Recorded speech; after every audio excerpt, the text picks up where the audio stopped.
Halo, selamat datang di channel YouTube saya di Alvarid Stock.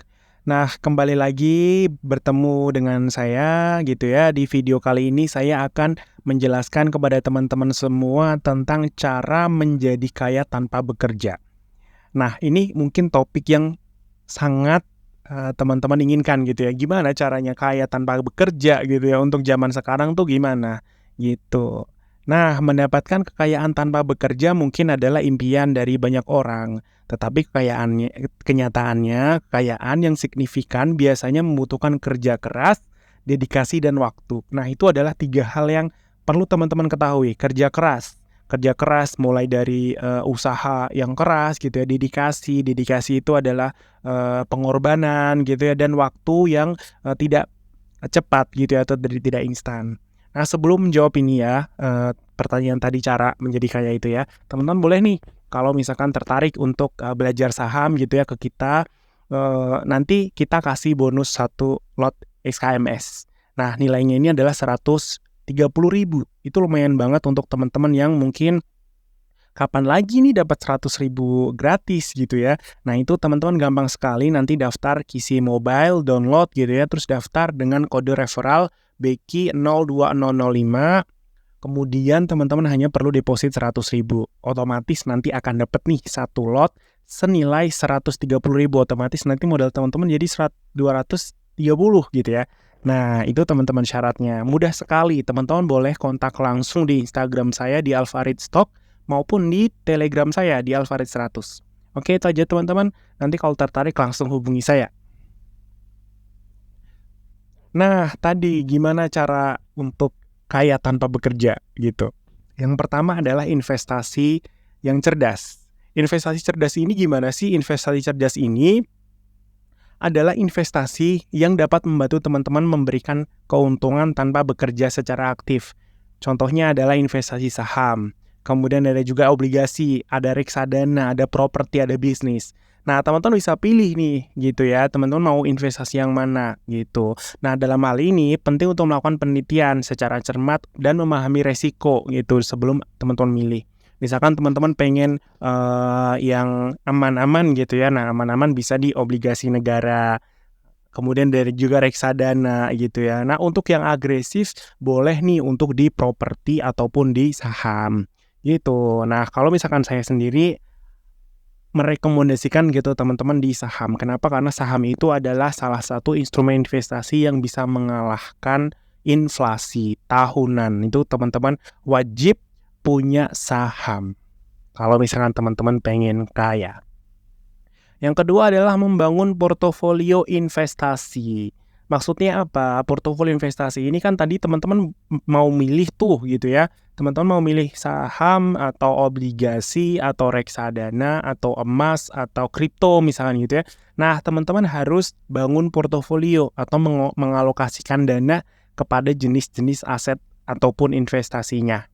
Gitu, dengan adanya, portofolio atau diversifikasi itu akan mengurangi resiko dan memaksimalkan potensi keuntungan. Misalkan sahamnya lagi turun, tapi kriptonya lagi naik, itu teman-teman akan tetap cuan. Misalkan kalau misalkan kriptonya lagi turun, sahamnya lagi naik, nah teman-teman tetap akan cuan. Itu adalah salah satu strateginya, gitu. Nah, kemudian teman-teman juga harus memastikan untuk memperbarui dan mengelola portofolio secara berkala, sesuai dengan kondisi market dan perubahan tujuan dari keuangan teman-teman. Itu wajib ya, teman-teman harus update gitu dalam bahasa gampangnya. Kemudian selanjutnya adalah memanfaatkan kekayaan pasif. Kekayaan pasif ini tuh, gimana sih maksudnya, kok kayak, kita diem terus dapat gitu ya maksudnya? Enggak, jadi gini caranya adalah nanti dari teman-teman investasi tersebut pasti akan menghasilkan penghasilan, tanpa teman-teman campur tangan. Contohnya adalah misalkan nih, teman-teman menyewakan properti atau nyewain kos misalkan atau ngontrakin rumah misalkan. Teman-teman kan dapat uang tuh. Nah, itu adalah kekayaan yang pasif. Kemudian ada royalti dari karya seni, kemudian pendapatan dari investasi seperti dividen. Kalau di saham tuh teman-teman akan dapat dividen tuh. Kalau di obligasi ada namanya bunga. Gitu, itu adalah kekayaan yang pasif. Yang selanjutnya adalah membangun bisnis atau startup. Nah, kalau ini sendiri sih, lumayan modal juga ya teman-teman kalau bangun bisnis maupun startup. Tapi gitu ya, kalau misalkan teman-teman merintis gitu ya, teman-teman bisa mendapatkan kesuksesan dan menghasilkan penghasilan yang besar. Ini pun juga pasti membutuhkan kerja keras, dedikasi, kemampuan untuk mengatasi tantangan. Jadi kan kalau misalkan, ada tuh bisnis yang sukses gitu ya, itu pasti akan ada yang namanya tantangan. Nggak mungkin kalau misalkan sukses, jalannya mulus-mulus aja gitu ya. Tapi ketika teman-teman, bisa melewati rintangan tersebut, kemudian bisnisnya sukses gitu ya, teman-teman bisa menghasilkan kekayaan yang signifikan tanpa harus bekerja pada orang lain, gitu. Kemudian menjadi investor pasif. Investor pasif ini adalah teman-teman menyediakan modal atau dana untuk bisnis ataupun proyek yang dijalankan orang lain. Jadi teman-teman kayak, saya modalin Anda gitu. Misalkan saya punya uang nih 10 juta, saya modalin deh kamu yang ngurus. Yang penting saya setiap bulan dapatnya harusnya segini. Gitu. Jadi nanti teman-teman akan mendapatkan bagian keuntungan tanpa harus terlibat dalam biaya operasional hariannya. Kayak gitu.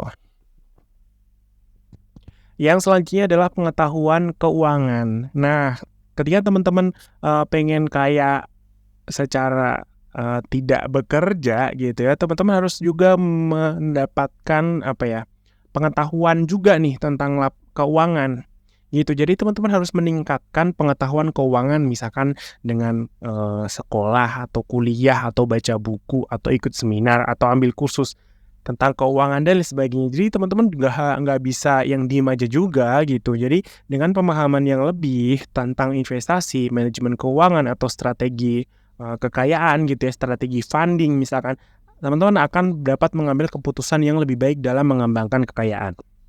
Jadi nggak bisa nih kaya, misalkan udah punya duit gitu, terus teman-teman nggak bisa mengelola gitu. Jadi teman-teman harus, punya pengetahuan juga tuh tentang keuangan. Yang selanjutnya, nah ini nih, ini juga yang, bisa menjadi kaya mendadak, yaitu warisan atau hadiah.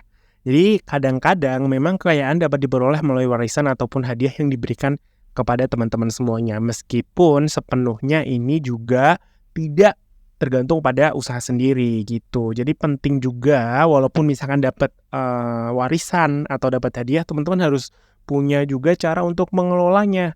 Dengan teman-teman punya cara untuk mengelola, maka akan menghasilkan keuntungan yang berkelanjutan. Nggak hanya kayak dapat sekali habis itu kayak habis gitu. Jadi tentu juga harus pinter dalam mengelola.